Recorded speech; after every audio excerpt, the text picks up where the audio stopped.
శ్రీ సంతోషి వ్రతకథ ప్రారంభం.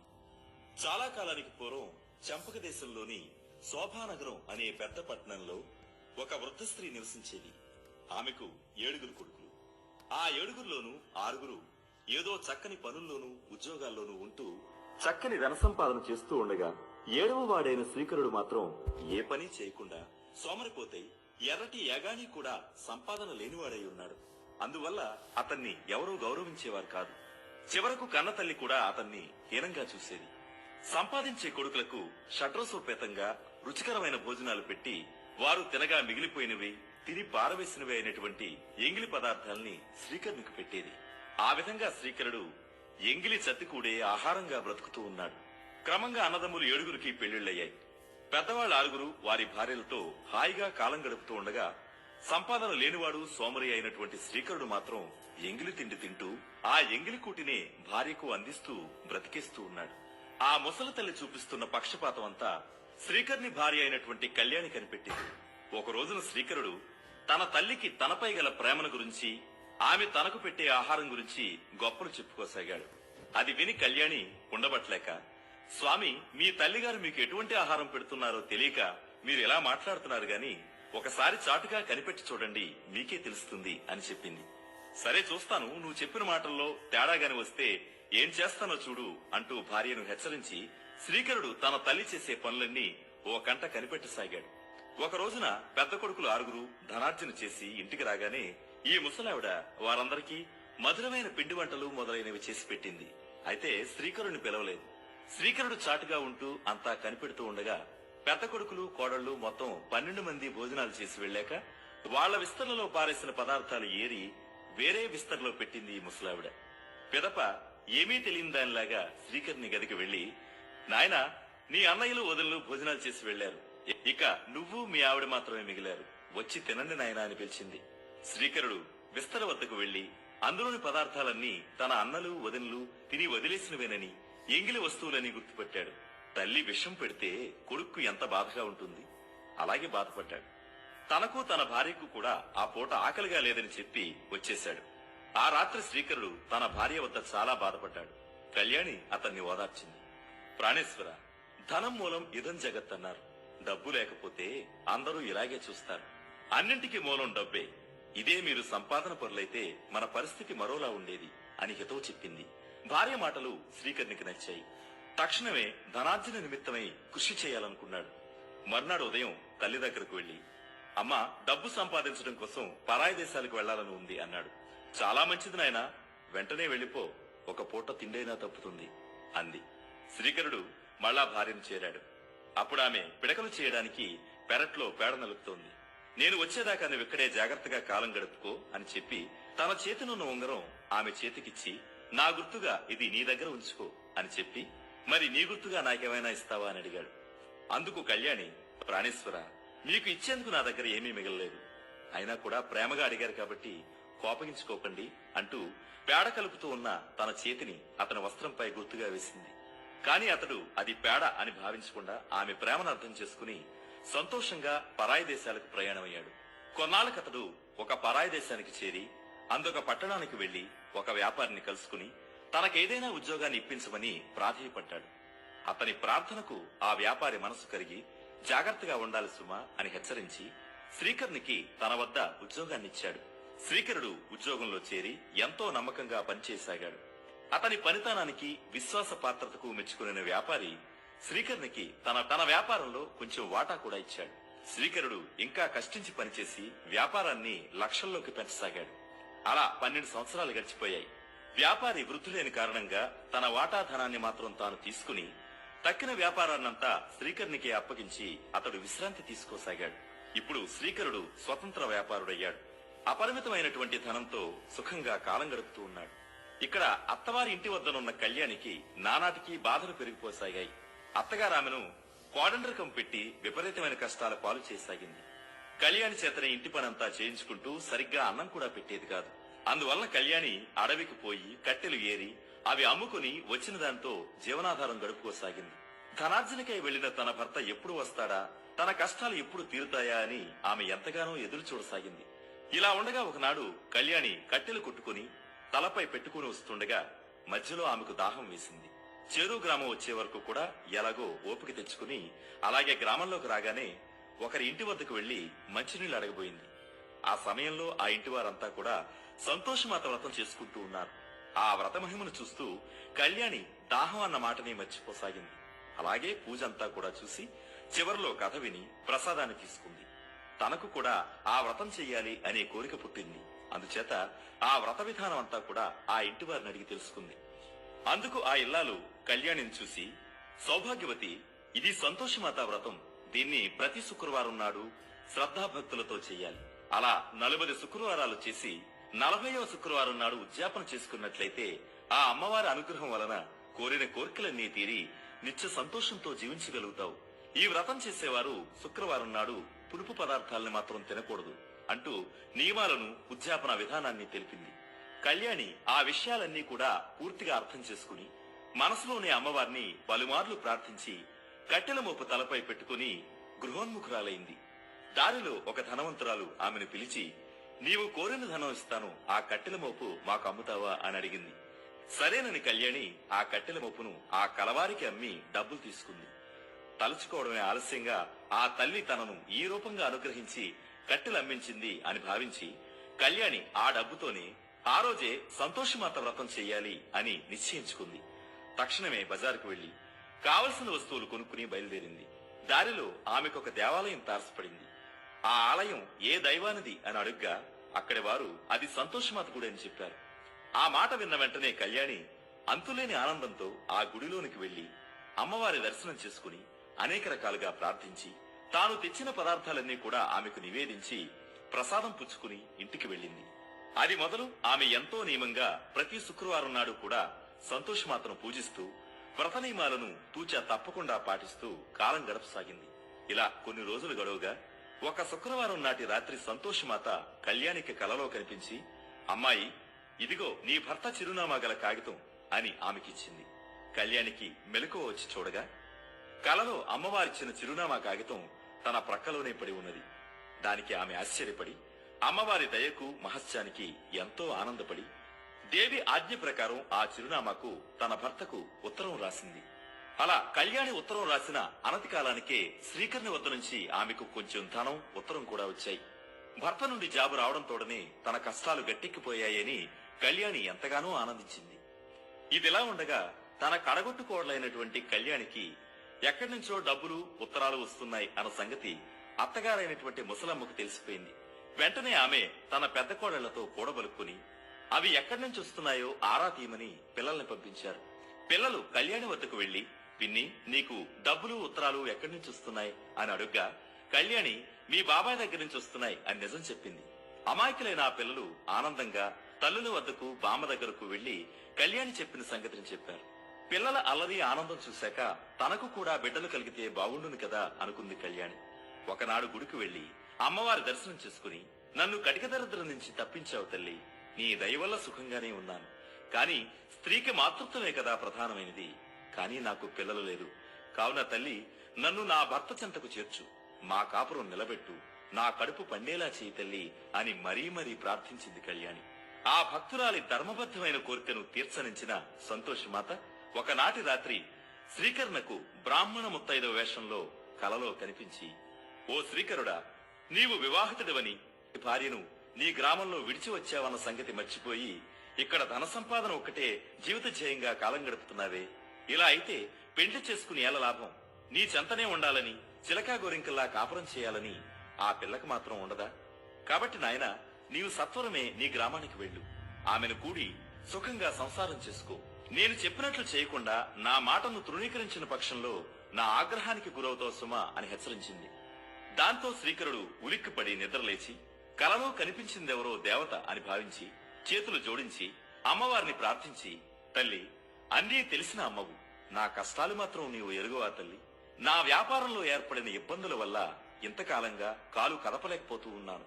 నా మీద దయ ఉంచి నా చిక్కులని ఎంత తొందరగా తొలగిస్తావో అంత తొందరగా నా గ్రామానికి నేను బయలుదేరుతానమ్మా. భారం నీదే భగవతి అని మొక్కుకున్నాడు. అతని మొర కూడా విన్నది ఆ తల్లి. ఆమె అతని పట్ల కూడా కరుణించింది. ఆమె అనుగ్రహం వల్ల అతని వ్యాపారంలో ఏర్పడ్డ ఇబ్బందులన్నీ ఇట్టే తొలగిపోయాయి. రావలసిన సొమ్మంతా చేతికి వచ్చింది. ఆ ధనమంతా మూట కట్టుకుని స్వప్నంలో కనిపించిన అమ్మవారికి మాట ఇచ్చిన ప్రకారం భార్య వద్దకు బయలుదేరాడు శ్రీకరుడు. ఇక్కడ శ్రీకరుడు బయలుదేరగానే అక్కడ సంతోషి మాత కళ్యాణి కలలో కనిపించింది. అమ్మాయి, నీ భర్త నీకోసం బయలుదేరాడు. సరిగ్గా నీ భర్త వచ్చే రోజున నీవు నీ కట్టెల మోపును 3 భాగాలు చెయ్యి. ఒకటి నదీ తీరాన ఉంచు, 2వ భాగం నా గుడిలో పెట్టు, 3వది నీ తలపై ధరించి నీ భర్త నీ ఇంటి ముందుంటుండగా అతనికి వినపడేటట్లు మీ అత్తగారితో ఈ విధంగా అను: ఓ అత్తోయ్, నా పొట్టి రొట్టులు నాకు పెట్టు, ఆకలిగా ఉంది. నా చిప్పనీళ్లు నాకు పొయ్యి, దాహంగా ఉంది. త్వరగా వచ్చి మోపు దించుకో, మెడ నొప్పిగా ఉంది అని కేకలు పెట్టు అని చెప్పి అమ్మవారు కల్లోంచే మాయమైపోయారు. శ్రీకరుడు నదీ తీరంలో పడవ దిగేసరికి చాలా చలిగా ఉంది. ఆ చలిలో భార్య గుర్తుకు వచ్చింది. అంతలో అక్కడ కళ్యాణి వదిలిన కట్టెల మోపు కనపడింది. శ్రీకరుడు ఆ కట్టెలను మంట వేసి చలి పోగొట్టుకున్నాడు. అక్కడ నుంచి తన పట్టణంలోనికి నడుచుకుంటూ బయలుదేరాడు. పొలిమేరలోకి చేరేసరికి మధ్యాహ్నం అయిపోసాగింది. అప్పుడు అతనికి ఆకలి వేయడంతో చెరువులో ఉన్న సంతోషమాత గుడి కనిపించింది. అక్కడ కళ్యాణి వదిలిన 2వ కట్టెల మోపు కనిపించింది. శ్రీకరుడు సంతోషించి ఆ కట్టెలతో మంట వేసుకుని ఆ మంటలపై వంట చేసుకుని భోజనం చేశాడు. రవంత విశ్రాంతి తీసుకుని ఇంటికి బయలుదేరాడు. శ్రీకరుడు గుమ్మంలో చేరేసరికి కళ్యాణి కట్టెల మోపుతో వచ్చి అమ్మవారు చెప్పినట్లుగా కేకలు వేయసాగింది. అప్పుడు శ్రీకరుడు ఆమెను గుర్తించాడు. ఆమె స్థితికి దుఃఖించాడు. ఆమె మాటలను బట్టి తన తల్లి, అన్నలు, వదినలు కలిసి ఆమెనెంత కష్టపెడుతున్నారో అర్థం చేసుకున్నాడు. ఆమెను దగ్గరకు తీసుకుని కన్నీళ్లు తుడిచి ఓదార్చాడు. కళ్యాణిని బాధలు పెట్టిన ఇంట్లో ఉండడం ఇష్టం లేక శ్రీకరుడు వేరే కొత్త ఇల్లు కొనుక్కున్నాడు. కళ్యాణి అతను అందులో కాపురం పెట్టారు. ప్రతి శుక్రవారం సంతోషమాత వ్రతం చేసుకుంటూ ఈ దంపతులు ఎంతో ఆనందంగా జీవించసాగారు. అంతలోనే అమ్మవారి వ్రతానికి ఉద్యాపన చేయాల్సిన సమయం వచ్చింది. ఆ ఉద్యాపన ఎంతో ఘనంగా చేయాలనుకుంది కళ్యాణి. అందువల్ల పాత గొడవలు విస్మరించి అత్తగారిని 6 తోడుకోడళ్లను కూడా ఉద్యాపనకు రమ్మని పిలిచింది. అయితే తోడికోడళ్లకి అత్తగారికి మాత్రం కళ్యాణి మీద కక్ష పోలేదు. ఎలాగో అలాగా ఆమెను కష్టపెట్టాలనుకున్నారు. ఆమె చేసే వ్రతానికి భంగం కలిగించాలని నిర్ణయించుకున్నారు. అందుకోసమని వాళ్లు నియమం తప్పి కళ్యాణికి తెలియకుండా చాటుగా పులుపు పదార్థాలను వండుకుని తిన్నారు. అంతటితో కళ్యాణికి వ్రతభంగం జరిగిపోయిందని ఎంతగానో ఆనందించారు. వ్రత నియమాలకు విరుద్ధంగా ఆ ఇంట పులుపు తిన్నందువల్ల సంతోషమాత ఆగ్రహించింది. ఆ కారణంగా శ్రీకరునిపై లేనిపోని అభాండాలు పడ్డాయి. రాజభటులు వచ్చి శ్రీకరుణ్ణి బంధించి తీసుకువెళ్లారు. కళ్యాణి సంతోషమాత పాదాలపై పడి విలపించింది. తన భర్తను రక్షించమని, కష్టాల బారి నుంచి తనను కాపాడమని కంటికి మింటికి ఏకధారగా ఏడ్చింది. పరమ కరుణామయి అయినటువంటి ఆ తల్లి కళ్యాణి నిర్దోషి గనుక ఆమెను అనుగ్రహించింది. అందువల్ల శ్రీకరుడు బంధ విముక్తుడై ఇంటికి చేరాడు. ఏదో పన్నుల విషయమై రాజుగారు పిలిపించారని, తాను పన్ను కట్టి వచ్చేశానని, మరేం భయం లేదని చెప్పి శ్రీకరుడు కళ్యాణిని ఓదార్చాడు. తిరిగి ఆ దంపతులు ఆనందంగా సంసారం చేసుకోసాగారు. ఒకసారి సంతోషమాత కళ్యాణిని పరీక్షింపదలచి పిచ్చి బిచ్చగత్తె వలె మారువేషం ధరించి ఒక చేత్తో బెల్లం, ఒక చేత్తో శనగలు తింటూ నోటి వెంట చొంగ కార్చుకుంటూ రాసాగింది. ఆమె నోటిపైన చేతులపైన ఈగలు ముసురుతూ ఉన్నాయి. వికృత రూపంలో ఉన్నటువంటి ఆమె కళ్యాణి ఇల్లు ఉన్న వీధికి వచ్చింది. వీధిలో పోయే పిల్లలు, ఆడుకునే పిల్లలు ఆమెను చూసి రాక్షసి అని, దెయ్యం అని కేకలు వేస్తూ రాళ్లు రూపసాగారు. పిల్లలు ఆమె మీదకు వేసిన రాళ్లన్నీ వెళ్లి కళ్యాణి వాళ్ల బావలకు, తోడికోడళ్లకు తగలసాగాయి. దాంతో వాళ్ళంతా కంగారు పడిపోయి, అమ్మో ఇదెవరో మాయలు మారిది, లేకుంటే దాని మీదకి విసిరిన రాళ్లు మన మీదకెందుకు పడతాయి, మనకెందుకు దెబ్బలు తగులుతాయి అని ఆలోచించి భయగ్రస్తులై వీధి తలుపులు మూసివేశారు. అది గమనించిన సంతోషమాత ఆ ద్వారాలకేసి ఒక వంకర చూపు చూసింది. అంతే, ప్రళయం వచ్చేటప్పుడు వచ్చే పెద్ద తుఫాను లాంటి గాలి వీచింది. ఇంటి తలుపులు విడివడి భళ్లున తెచ్చుకున్నాయి. ఇంటి మీద పెంకులు లేచిపోసాగాయి. ఇంట్లో వాళ్లు ఆ గాలి విసిరికి సరిగా నిలబడలేక అటూ ఇటూ తూలిపోతూ పైకి ఎగిరిపడుతూ ఉన్నారు. చచ్చెవరా బాబోయ్ అని గావుకేకలు పెట్టసాగారు. ఈ రగడంతా విని లోపలి ఇంట్లోంచి కళ్యాణి బయటకు వచ్చింది. వీధి వాకిట బిచ్చగత్తె రూపంలో నిలబడి ఉన్న అమ్మవారిని పరీక్షగా చూసింది. ఆమె సంతోషమాతే అని అనిపించింది కళ్యాణికి. వెంటనే కళ్యాణి ఆ అమ్మవారి పాదాలపై పడి, జగన్మాత కరుణామయి, నేను గుర్తించాను. నువ్వు నా ఆరాధ్య దేవతమైన సంతోషమాతవే గాని అన్యురాలవు కాదు. అమాయకులైన నా బంధువులను రక్షించు, నా పరువును కాపాడు తల్లి అంటూ సవినయంగా ప్రార్థించడంతో అమ్మవారు శాంతించి చిరునవ్వుతో అదృశ్యమైపోయారు. అక్కడితో వాతావరణం ప్రశాంతంగా మారిపోయింది. ఇంత జరిగిన తర్వాత కూడా కళ్యాణి తోడికోడళ్లకు అమ్మవారి మీద నమ్మకం కలగలేదు. ఎలాగోలాగా శ్రీకరుణ్ణి కళ్యాణిని సర్వనాశనం చేయాలనే ఆలోచనను మానుకోలేకపోయారు. అవసరమైతే ఆ దంపతులను చంపివేయడానికి కూడా నిర్ణయించుకున్నారు. చివరికి ఒక రోజున పాలల్లో విషం కలిపి కళ్యాణికిచ్చారు. అమాయకురాలైన కళ్యాణి తోడికోడళ్లు ప్రేమతో ఇచ్చారు కదా, తాగుదాం అని సిద్ధపడింది. అంతలోనే అమ్మవారి కృప వల్ల శ్రీకరుడు కళ్యాణిని పిలిచాడు. అందువల్ల ఆమె పాలపాత్రను అక్కడే ఉంచి ముందుగా భర్త దగ్గరికి వెళ్ళింది.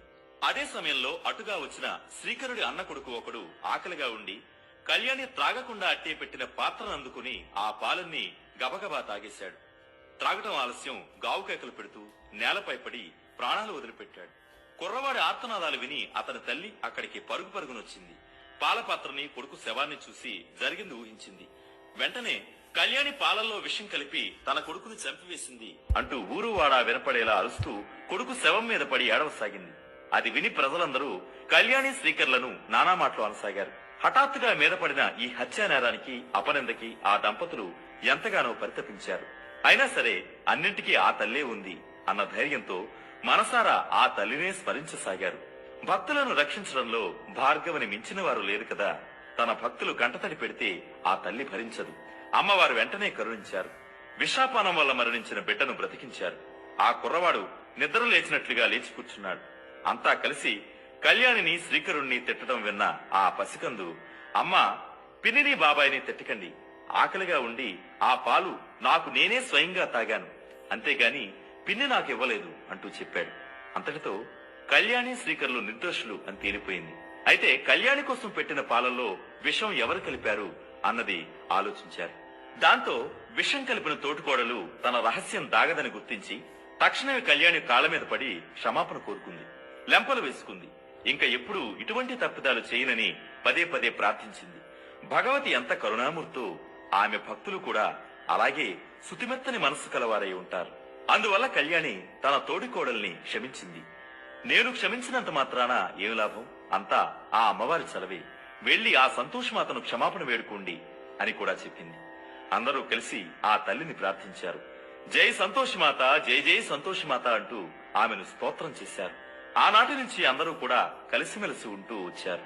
ఓ శుక్రవారం నాడు 7 తోటికోడళ్లు కలిసి సంతోషమాత వ్రతం చేసుకున్నారు. పిల్లలు పులుపు పదార్థాలు పెట్టమని అడిగారు. అయినా సరే వ్రత నియమం కోసం వాళ్లు పులుపు అనేదే అందకుండా చేశారు. మొదటి ఫలాదులు దక్షిణాదులు ఇచ్చి సంతోషమాత కృపకు పాత్రులయ్యారు. అనంతరం ఒకానొక శుభ సమయాన కళ్యాణి గర్భవతి అయ్యింది. చక్కని ముహూర్తంలో అందమైన కుమారుణ్ణి కంది. అమ్మవారి వరప్రసాదంగా ఆ బిడ్డను ప్రేమగా పెంచుకుంటూ సంతోషమాత పూజలు మానకుండా చేస్తూ కళ్యాణి శ్రీకర్ దంపతులు చాలా కాలం సుఖ సౌఖ్య సంతోష సంపదలతో తొలతూగారు. ఈ కథను విన్నవారికి చదివిన వారికి కూడా ఆ సంతోషమాత అనుగ్రహం వల్ల సర్వ సౌఖ్యాలు కలుగుతాయనడంలో ఏమీ సందేహం లేదు. జై జగన్మాత్రే నమః. ఇప్పటివరకు కథ విన్నారు కదా. కథాక్షతలు శిరస్సు మీద వేసుకుని అమ్మవారిని భక్తిపూర్వకంగా ప్రార్థిస్తూ ఒకసారి మిగిలినటువంటి పుష్పాల అక్షతలు కూడా అమ్మవారి మీద వేయండి. ఓం పద్మప్రియే పద్మిని పద్మహస్తే పద్మాలయే పద్మదలాహితాక్షి విశ్వప్రియే విష్ణుర్మణో అనుకూలే తత్వాద పద్మం మయి సన్నిధి యాసా పద్మాసనస్థా విపులగతిరి పద్మత్రాహితాక్షి గంభీరావర్తనాభిస్తనవరణమిద శుభ్రవస్తోత్రేయా శ్రీ సంతోషమాతదేవ్యే నమః నమస్కారాంజుమర్పయామి. తర్వాత పరిపూర్ణ హృదయంతో కూడా అమ్మవారి దగ్గర ఉండేటటువంటి కుంకుమని బొట్టు పెట్టుకొని కథాక్షతలని శిరస్సు మీద వేసుకొని మనస్ఫూర్తిగా కూర్చొని అమ్మవారిని ప్రార్థించండి. ఇప్పుడు అమ్మవారి యొక్క ఆశీర్వాదం చెప్పుకుందాం.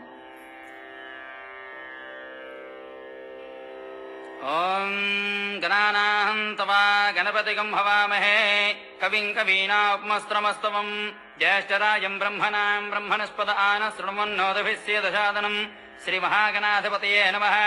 ఓం నాగో భాతి భాతి నాగో నాగో భాతి భాతి మతేన మతేన భాతి భాతి మతేన మతేన కం కం మతేన మతేన కం కం జలరవహే జలరవహే కం కం జలరవహే జలరవహే పండితై పండితై జలరవహే జలరవహే పండితై పండితై నిత్యోత్సవై నిత్యోత్సవై పండితై పండితై నిత్యోత్సవై నిత్యోత్సవై మందిరం మందిరం నిత్యోత్సవై నిత్యోత్సవై మందిరం మందిరం వాణి వాణి మందిరం మందిరం వాణి వాణి వ్యాకరణేన వ్యాకరణేన వాణి వాణి వ్యాకరణేన వ్యాకరణేన హంసమిదనై హంసమిదనై వ్యాకరణేన వ్యాకరణేన హంసమిదనై హంసమిదనై నజ్జస్సవా నజ్జస్సవా హంసమిదనై హంసమిదనై నజ్జస్సవా నజ్జస్సవా పండితై పండితై నజ్జస్సవా నజ్జస్సవా పండితై పండితే సత్పుత్రేణ సత్పుత్రేణ పండితై పండితై సత్పుత్రేణ సత్పుత్రేణ కులం కులం సత్పుత్రేణ సత్పుత్రేణ కులం త్వం త్వయా త్వయా కులం కులం త్వయా త్వయా పశుపతే పశుపతే త్వయా త్వయా పశుపతే పశుపతే లోకత్రయం లోకత్రయం పశుపతే పశుపతే లోకత్రయం లోకత్రయం భానునా భానునా లోకత్రయం లోకత్రయం భానునా